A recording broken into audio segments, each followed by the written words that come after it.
Hello students, welcome to the Galaxy Group of Science, subject Mathematics. Myself Prithviraj Bora. तो हमने NCERT का 9.2 exercise solve किया है, ठीक है। अब हम जिसे मैथ्स की गीता कहा जाता है ऐसी बुक्स R.D. शर्मा, हम उसके एग्जाम्पल्स देखेंगे और हर एक टॉपिक्स के इतने सारे एग्जाम्पल्स क्लियर करेंगे कि आपको उस टॉपिक के फंडामेंटल्स बहुत अच्छे से प्रिपेयर हो। हम इतना डेप्थ में जाएंगे कि आपको उस टॉपिक्स में आइदर जेईई का क्वेश्चन निकल के आए या आइदर बोर्ड का क्वेश्चन कोई कहां से भी निकाल ले, फिर भी सॉल्यूशन हमारी नजरों से बच नहीं सकेगा, ठीक है। तो हम उसी टॉपिक्स के रिगार्डिंग, किस टॉपिक्स के रिगार्डिंग, अरिथमेटिक प्रोग्रेशन के और अरिथमेटिक सीरीज के टर्म्स के रिलेटेड जो भी एग्जांपल्स हैं हम सारे एग्जांपल्स सोल्व करेंगे। और उसी के बाद जब हमारा टॉपिक्स पूरा प्रिपेयर हो जाएगा उसके बाद हम नेक्स्ट टॉपिक्स पे जाएंगे। क्लियर? तो regarding arithmetic progression and arithmetic series के रिगार्डिंग आपको जो भी फंडामेंटल्स पता है वो हम डिस्कस कर लेते हैं पहले। तो हमें पता है दैट हम बात करें पहले अरिथमेटिक प्रोग्रेशन की।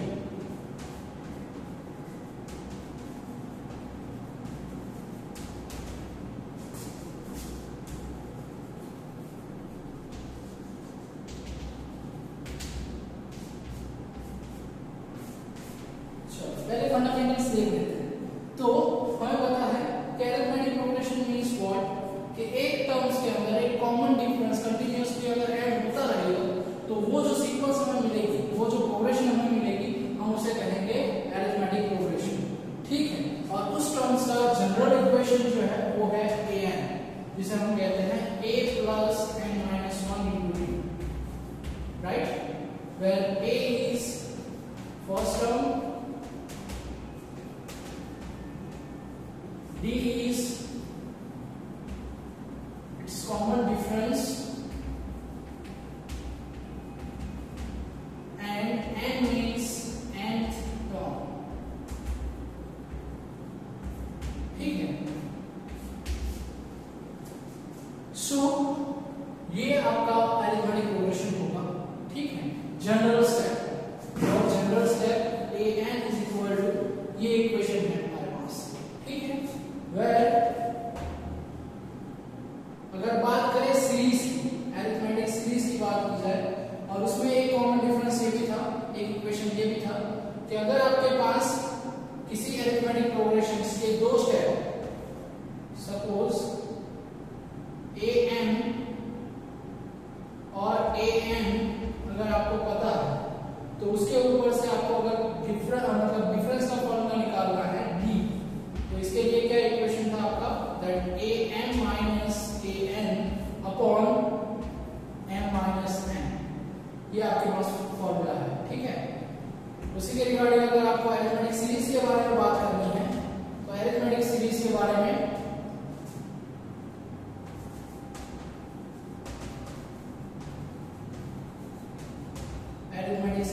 अगर आपको बात करनी है तो अरिथमेटिक सीरीज का जो हमारा फॉर्मूला था वो था Sm is equal to n by 2 in bracket 2a plus n minus 1 into d, ये हमारा फॉर्मूला था। किस तरह से प्रूव किया है वो हमने आगे के वीडियोस में दिया है। तो अगर आपने वीडियोस आगे के नहीं देखे हैं तो आगे जाके ये जो टॉपिक है हमारा फर्स्ट सेकंड थर्ड पार्ट उसे देखोगे तो पूरा थियोरेटिकली किस तरह से ये प्रूव हुआ है वो भी आपको समझ में आ जाएगा, ठीक है। Same term n means nth term, a means first term and d means common difference, okay.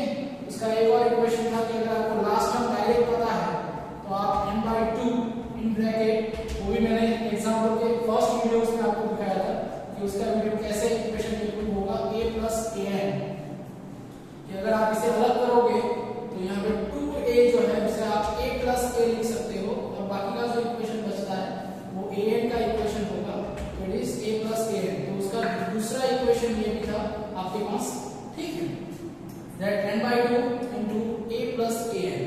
तो अगर ये इक्वेशन का यूज ज्यादातर यूज होता है जब आपको लास्ट टर्म पता हो और n पता हो और फर्स्ट टर्म पता हो तो आप उस सीक्वेंस का एडिशन फाइंड आउट कर सकते हो बाय दिस इक्वेशन, थोड़ा शॉर्ट हो जाएगा, इससे भी हो सकता है और इससे भी सॉल्व हो सकता है, ठीक है। तो ये इक्वेशन था। उसके बाद था हमारा अरिथमेटिक मीन था, जो हमें अच्छे से पता ही है कि अगर दो तीन नंबर्स है अरिथमेटिक प्रोग्रेशन की और उसमें अरिथमेटिक मीन का आपको वैल्यू निकालना है तो a + b/2 where a is the first term, b is the last term and divided by 2, तो इससे आपको थर्ड जो आपका मिडिल टर्म है वो मिल जाएगा कॉमन डिफरेंस की वजह से, ठीक है।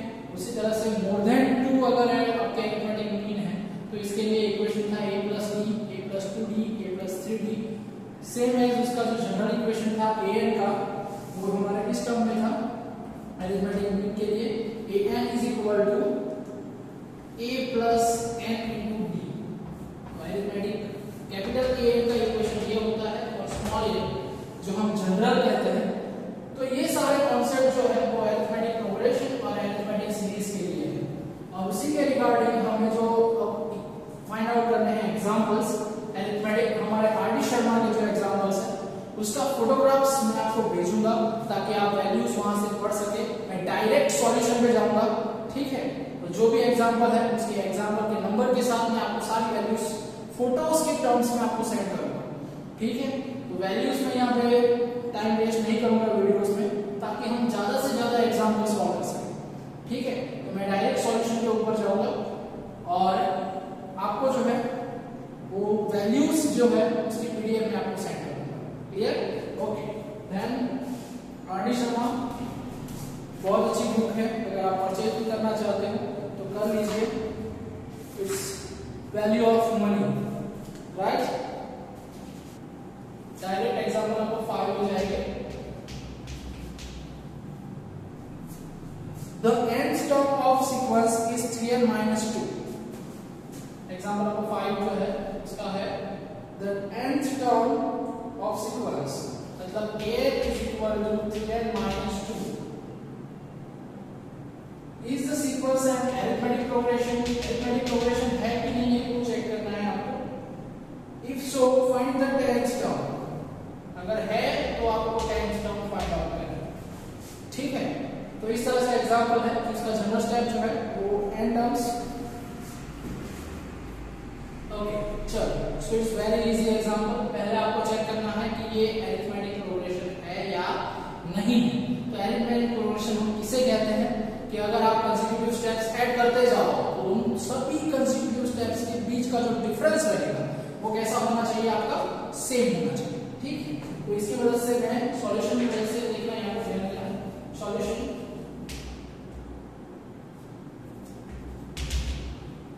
सो फर्स्ट मैं फाइंड आउट करूंगा फर्स्ट टर्म। सो 3n = क्या रखूंगा 1 - 2, 3 - 2 is 1। इसके बाद a2 फाइंड आउट करूंगा 3 × 2 - 2 = 6 - 2 is 4। a3 फाइंड आउट करूंगा 3 × 3 - 2 so 9 - 2 is 7। सो इन दोनों का डिफरेंस की बात करूं तो इन दोनों के बीच का जो डिफरेंस है a2 - a1 it is 3। इन दोनों के बीच का जो डिफरेंस है वो a3 - a2 it is 3। और एक ट्राई करना चाहते हो तो आप ट्राई कर सकते हो 3 × 4 - 2 so it is 10। और इन दोनों के बीच का जो डिफरेंस है a4 - a2 it is also 3। so difference will be common for all the terms, so it is an arithmetic progression। so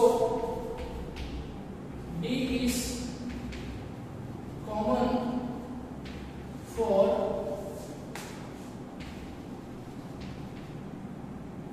consecutive steps, so it's an arithmetic progression, okay।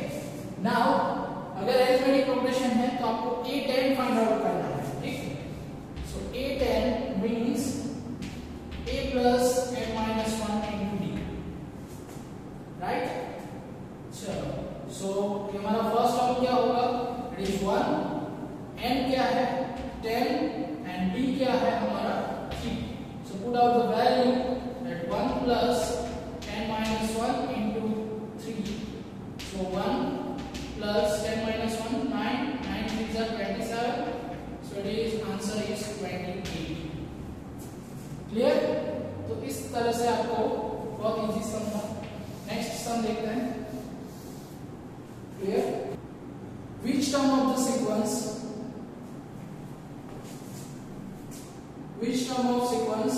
is 40? Okay, एक हमारे पास sequence है, हम 1 से start करेंगे। 1 example 2 that हमारे पास एक 72 70 68 और इस तरह से 40। सो 14 टर्म कौन सा है ये हमें फाइंड आउट करना है। ये कौन सा टर्म 14 होगा, 40 होगा, ठीक है। सो 40 टर्म कौन सा होगा वो हमें फाइंड आउट करना है। तो ध्यान दीजिएगा यहाँ पर। सो हमारा फर्स्ट स्टेप जो है हमारा 72, डिफरेंस हमें मिलेगा a2 माइनस a1 से, वो होगा 70 minus 72 it is -2 and an is given it is 40, right. तो हमें फाइंड आउट क्या करना है, n फाइंड आउट करना है। आपको क्या फाइंड आउट करना है, n फाइंड आउट करना है। क्लियर? तो अभी आप वैल्यूज रखोगे इसके अंदर that an is equal to, general term आपको लिखूंगा मैं n-1 into d, right. So an is equal to 40, a is equal to 72 plus n हमें फाइंड आउट करना है और d is equal to -2। Okay, चलो 72 को इस तरफ लेकर आएंगे। So 40 minus 72 is equal to n-1 into -2। चलो, so 40 minus 72 is -32 is equal to n-1 into -2। -2 divisible में जाएगा, ठीक है। सो -32 यहाँ मल्टीप्लिकेशन में है, सामने जाएगा तो डिविजिबल में जाएगा। So -2 minus minus cancel is plus 16 is equal to n-1 -1 को इस तरफ लेकर आएंगे। So 16 plus 1 is equal to n, so n is equal to 70। So it's your answer, ठीक है। तो इस तरह से अगर कोई टर्म कौन सी टर्म है ऐसा पूछा गया हो तो आपका एग्जाम्पल इस तरह से होगा। धीरे धीरे लेवल बढ़ाते जाएंगे, एक इजी लेवल से हम आगे बढ़ रहे हैं। क्लियर? अब नेक्स्ट एग्जाम्पल जो ले रहे हैं, ओके, तो इसके होमवर्क में मैं और 2 एग्जाम्पल देना चाहूंगा आपको, ध्यान दीजिएगा।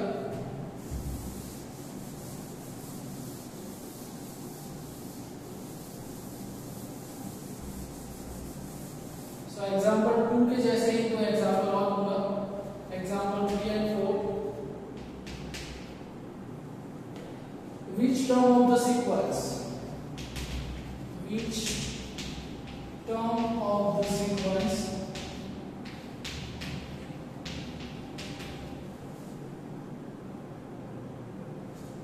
first 4 9 14 dash is 124। ये फर्स्ट सम होगा आपका होमवर्क के लिए। और दूसरा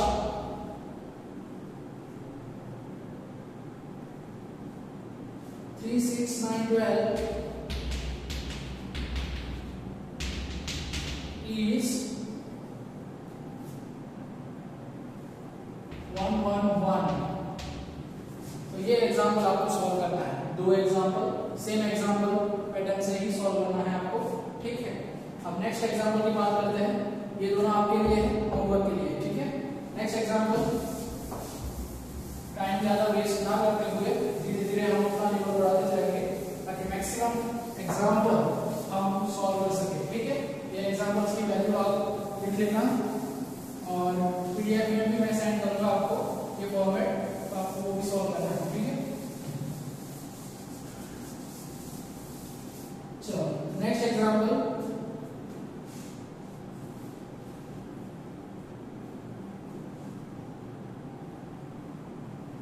is 184 a term of the sequence? Is 184 a term of sequence SEQ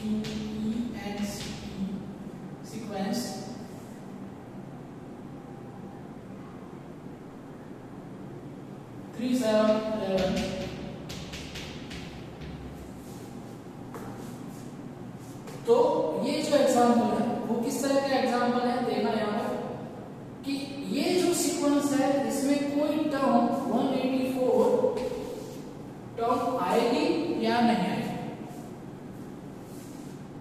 okay, तो ये भी एक ऐसा सम है जो आपको कंफ्यूज कर सकता है। तो इसमें किस तरह से है कि अगर कोई टर्म इसको रिलेट करती है, अगर इस सीक्वेंस में ऐसी कोई टर्म है तो आपको जो n मिलेगा, अब आपको पता है कि किसी भी सीक्वेंस के लिए टर्म जो होगी वो किसका टर्म होगा, नेचुरल नंबर, मतलब आइदर फर्स्ट टर्म होगी या सेकंड टर्म होगी या थर्ड टर्म होगी या फोर्थ टर्म होगी। बट ऐसा नहीं होगा कि ये जो टर्म है वो 3/4 टर्म है, ऐसा होगा सीक्वेंस में? नहीं, क्योंकि सीक्वेंस हमेशा नेचुरल नंबर्स को फॉलो करती है। ठीक है, तो इनडायरेक्टली आपको an पहले आपको लेकर चलना है कि चलो ये है हमारे सीक्वेंस में, तो मैं उसे an कंसीडर कर लूंगा, an = 184। ठीक है, और सीक्वेंस के ऊपर से मुझे फर्स्ट टर्म में मिला 3 एंड कॉमन डिफरेंस मिल जाएगा 7 - 3 is 4। अब आपको देखना है क्या फाइंड आउट क्या करना है, n ही फाइंड आउट करना है। मतलब मेथड तो एग्जांपल की सेम ही है जो हमने अभी देखा एग्जांपल 2 क्या है, वही मेथड भी है लेकिन उसे ट्विस्टेड करके पूछा गया है ताकि आप कंफ्यूज हो। क्लियर? तो अब अगर n जो होगा वो नेचुरल नंबर मिलेगा तो ये टर्म इस सीक्वेंस के अंदर बिलोंग करती है। अगर वो नेचुरल नंबर नहीं मिला और क्वोशंट नंबर मिला तो इनडायरेक्टली ये जो टर्म है वो सीक्वेंस के अंदर नहीं होगी। सिर्फ इतना सा लॉजिक है, बाकी मेथड्स एग्जांपल की पूरी वही की वही। क्लियर? चलो, तो ध्यान दें, a से सवाल करेंगे जनरल टर्म से, दैट a + n - 1 × d। ठीक है, सो a = मैं कंसीडर कर रहा हूं 184 = a मींस फर्स्ट टर्म क्या है 3 प्लस n मींस क्या है हमारा, हमें फाइंड आउट करना है, और d मींस कितना है 4। क्लियर? चलो, तो ये पहले एडिशन में है, सामने जाएगा सब्ट्रैक्शन में चला जाएगा -3 n - 1 × 4। ठीक है, सो इट इज 181 = n - 1/4। ये डिवीजन में चला जाएगा, सो 181 divided by 4 is equal to n - 1। Okay, then -1 इस तरफ आ जाएगा, सो 181/4 - 1 is equal to n। हम यहाँ पर एलसीएम कंसीडर करेंगे, सो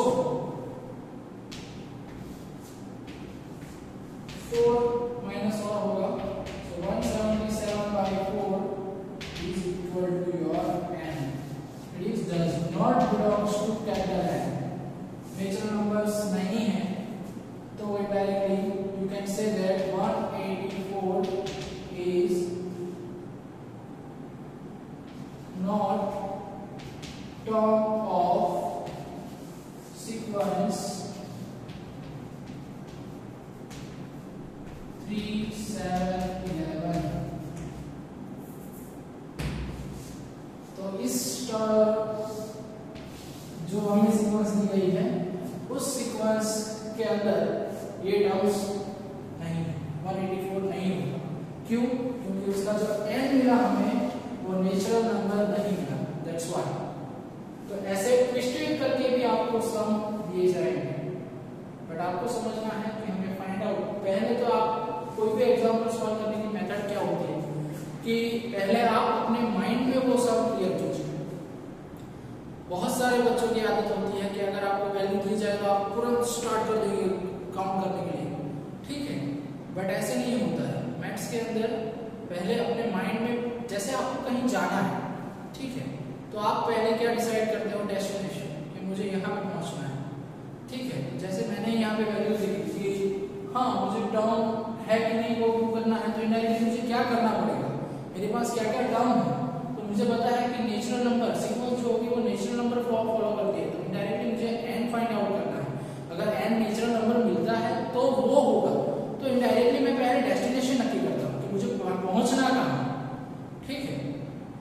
समटाइम्स आप मैथ्स के लिए आपका माइंड के अंदर लॉजिक जो होगा, कोई भी एग्जाम्पल सॉल्व करने के लिए लॉजिक होता है। तो लॉजिक क्या है? तो लॉजिक वो पाथ है जो आपको अपने फाइनल डेस्टिनेशन पे पहुंचाएगा। ठीक है, तो इनडायरेक्टली मुझे पता चला कि मुझे एंड फाइंड आउट करना है, उसके लिए मुझे कौन सी जरूरत है, तो ये सारे टर्म्स मेरे पास अवेलेबल है, तो मैं एंड फाइंड आउट कर सकता हूँ।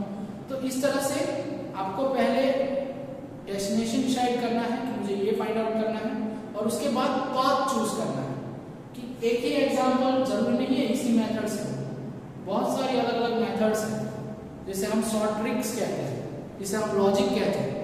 तो कोई भी एग्जाम्पल सॉल्व करने के लिए आपके पास डिफरेंट मेथड्स होते हैं। तो याद रखिए कि आपको जो है एग्जाम्पल सॉल्व करने के लिए एक लॉजिक की जरूरत होती है, तो वो पहले आपके माइंड में क्लियर होना चाहिए कि मैं ये फाइंड आउट करूंगा, उसके बाद ये मिल जाएगा। आइदर आप फिजिक्स के अंदर भी एग्जाम्पल जब सॉल्व करते हो तो आपको पता होना चाहिए कि आपके पास कौन सी टर्म है, ठीक है, और उसके बाद आप सॉल्व करना स्टार्ट कीजिए। ठीक है, तो इस तरह से हम बहुत सारे एग्जाम्पल्स देखेंगे, ठीक है, नेक्स्ट वीडियोस के अंदर।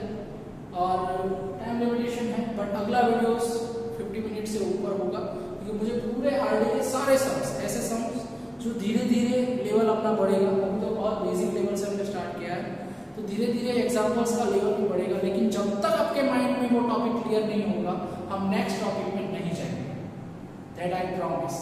और एक बार जो आपने हमारे यहाँ ये टॉपिक सीख लिया, मतलब ये टॉपिक आपके माइंड में क्लियर हो गया, तो दुनिया का कोई भी एग्जाम्पल लेकर आइए, वो कहीं से भी एग्जाम्पल निकाले, हम वो सॉल्व कर ही देंगे। सो माइंड में बहुत अच्छे से क्लियर करेंगे, और तब जाके ही हम आगे बढ़ेंगे। क्लियर? मिलते हैं नेक्स्ट वीडियो में आरडी के नेक्स्ट एग्जांपल्स को लेकर, और अपनी तरफ से भी नए एग्जांपल्स इस टॉपिक के रिलेटेड खोजते जाइए। जहां पर भी आपको कंफ्यूजन लगे या डाउट्स लगे, मुझे फोटो सेंड कीजिए, मैं आपको शाम को, हर रोज शाम को 10 बजे से पहले आपको उसका सॉल्यूशन भेजूंगा। क्लियर? सो अपने तरीके से भी अब आप साइंस फील्ड में हो ऐसा फील करना स्टार्ट कीजिए। आपका एक गोल होना चाहिए, उस गोल के रिगार्डिंग ही मुझे काम करना है, और वो गोल आपने अचीव कर लिया है, उसके बाद आपका क्या बिहेवियर है उसी तरह से बिहेव कीजिए। ठीक है, अब थोड़ी जो है मैच्योरिटी दिखाइए, अपनी तरीके से स्टार्ट कीजिए, इसी टॉपिक के रिगार्डिंग नए क्वेश्चंस फाइंड आउट कीजिए और खुद सॉल्व कीजिए, ताकि आपका माइंड उस टॉपिक को अच्छे से याद कर रखे, कि आपको कभी वो मेमोराइज नहीं करना पड़ेगा। उस टॉपिक्स के रिगार्डिंग इतनी सारी प्रैक्टिस कीजिए कि वो आप कभी भी आपको पूछा जाए तो आपको वो पता ही हो, और वो भी डेप्थफुल। क्लियर? तो इसी लॉजिक के साथ हमें भी आगे बढ़ना है मैथमेटिक्स के अंदर, कि जब तक पूरा टॉपिक क्लियर ना हो, हम उसे अच्छे से कहीं से भी एग्जाम्पल निकाल के उसे अच्छे से पढ़ाई करेंगे, और उसे बाद में हमें रिवाइज करने की कोई जरूरत नहीं पड़ेगी। ठीक है? मैथ्स ऐसा सब्जेक्ट है जिसे रट्टा नहीं मारना है, उसे अच्छे से समझना है। क्लियर?